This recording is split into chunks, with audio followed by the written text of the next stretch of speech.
দাদা বড় মাথার নাম কি আপনারা জানেন না? বড় মাথা থাকার বাজানো হয়েছে আমাকে বড় মাথা বড়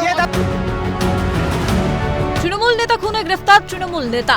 দুলাল সরকার হত্যাকাণ্ডে গ্রেফতারির পর এমনই বিস্ফোরক দাবি ইংরেজবাজার টাউন তৃণমূল কংগ্রেসের সভাপতি নরেন্দ্রনাথ তিওয়ারির।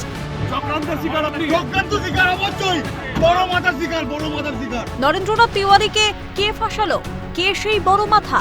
কার কথা বলছেন তৃণমূল নেতা? তবে কি গোষ্ঠীদ্বন্দ্বের জেরেই খুন তৃণমূল নেতা? এই প্রশ্নগুলোই এখন ঘুরপাক খাচ্ছে মালদার বাতাসে।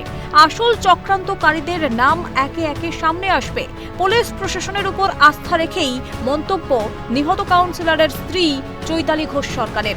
পুলিশের উপরে ভরসা রেখেছি, প্রশাসনের উপরে আমার আস্থা আছে যে তারা সঠিক পথে যাবে এবং যারা আসল চক্রান্তকারী তারা সবাই সামনে একে একে আসবে।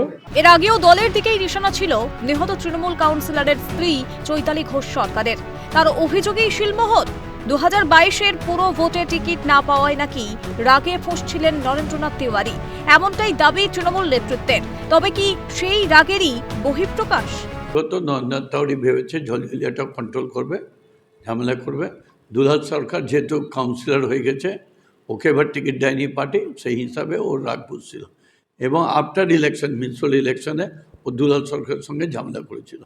পুলিশ তদন্ত করেছে, তদন্ত করে যার নাম সামনের সারিতে এসছে তাকে গ্রেপ্তার করেছে। আমরা পুলিশকে পূর্ণ সমর্থন করছি। আরো তদন্ত করুক, এর পিছনে যদি আরো কারো মাথা থাকে তাহলে তাকেও খুঁজে বের করে দেবো।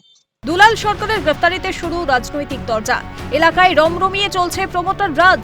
জমি এবং টাকার লড়াইতে খুন বলে দাবি বিজেপির রাজ্য সভাপতি সুকান্ত মজুমদারের। বাবলা সরকার স্বর্গত, নন্দু তিওয়ারি, কৃষ্ণেন্দুবাবু একের পর এক নেতা যারা শুধুমাত্র জমির কারবার, কে কোথায় ফ্ল্যাট বিক্রি করবে, কার ফ্ল্যাট তৈরি হবে, কে কত ফ্ল্যাটের পার্সেন্টেজ নেবে, পুরোটাই হচ্ছে টাকার লড়াই, জমির লড়াই। বাবলা সরকারকে সরিয়ে দিলে কারা কারা কাদের স্বার্থ, কাদের লাভ ক্ষতি, রাজনৈতিক লাভ কাদের হতে পারে, এলাকার লাভ কাদের হতে পারে, ব্যবসার লাভ কাদের হতে পারে, তারা এটার সঙ্গে জড়িত। আশঙ্কাই সত্যি হলো। তৃণমূলের অন্তর্দ্বন্দ্বেই খুন দুলাল সরকার, দাবি কংগ্রেস নেতা অধীর রঞ্জন চৌধুরীর। প্রথম দিন থেকে কথাটা বলেছি আমি যে তৃণমূলের অন্তর্দ্বন্দ্বে খুন আজকে প্রমাণ হলো যে আমাদের আশঙ্কা সত্য।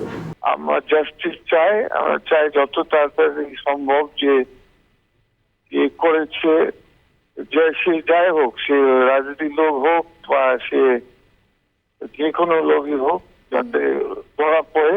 ইংরেজবাজার পৌরসভার চেয়ারম্যান কৃষ্ণেন্দু নারায়ণ চৌধুরী এবং সর্বোপরি মুখ্যমন্ত্রীকে আক্রমণ করে বাম নেতা সুজন চক্রবর্তী বলেন, তদন্তকে বিভ্রান্ত করার চেষ্টার জন্য মুখ্যমন্ত্রীকে প্রকাশ্যে ক্ষমা চাওয়া উচিত। এটা তো এখন কৃষ্ণেন্দু নারায়ণ রায়চৌধুরী পুরপ্রধান, তিনিও তো বলছেন। কোয়েশ্চেন হচ্ছে তিনি আগে কারো বলেননি, গোপন করতে চেয়েছিলেন, তাহলে তাকে গ্রেপ্তার করা উচিত। আর মুখ্যমন্ত্রী তিনি কেন এসপি কে অপদার্থ, ডিএমএসপি কে অপদার্থ দাগিয়ে দিয়েছিলেন, দিয়ে তদন্তকে বিভ্রান্ত করার চেষ্টা করেছিলেন, মুখ্যমন্ত্রীর প্রকাশ্যে ক্ষমা চাওয়া উচিত। সূত্র বলছে 2022 সালের পুর নির্বাচনে নরেন্দ্রনাথ তিওয়ারির দুর্গ বলে পরিচিত 22 নম্বর ওয়ার্ডের প্রার্থী হন দুলাল সরকার। নরেন্দ্রনাথ তিওয়ারির দুর্গে বিপুল ভোটে জয় হয় দুলাল সরকারের। পুরো ভোটের ফল প্রকাশের পর থেকেই গোটা ঝলঝলিয়ার নিয়ন্ত্রণ চলে যায় দুলাল সরকারের হাতে। এরপর যত দিন যায় নরেন্দ্রনাথ তিওয়ারির সঙ্গে দূরত্ব বাড়ে দুলাল সরকারের। স্বাভাবিকভাবেই দুলাল সরকার খুনের সন্দেহ যায় নরেন্দ্র তিওয়ারির দিকেই। তবে প্রশ্ন উঠছে, নরেন্দ্রনাথ তিওয়ারিকে কি মোহরা বানানো হচ্ছে? নেপথ্যে রয়েছে বড় কোনো মাথা, যাকে আড়াল করতেই গ্রেফতার করা হলো নরেন্দ্রনাথ তিওয়ারিকে? ক্যালকাটা নিউজ।